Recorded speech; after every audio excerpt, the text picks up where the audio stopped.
عصبی شدی؟ پاره شدم چون نمیدونی چه اتفاقی افتاده امروز. چی شد؟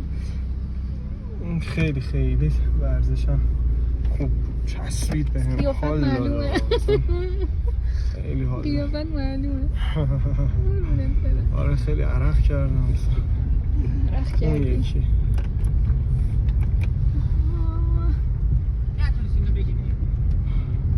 چه خبر؟ تو خوب بود؟ آره همینه؟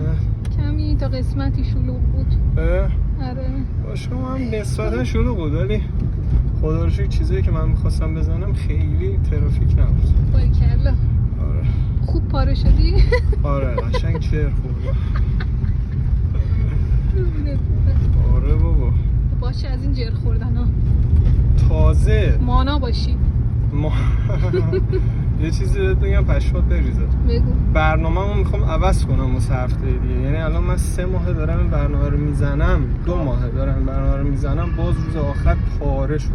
اوه چقدر تو پاره شدی عشقم. به خدا جر خوردم اصلا ولی خیلی حال میده.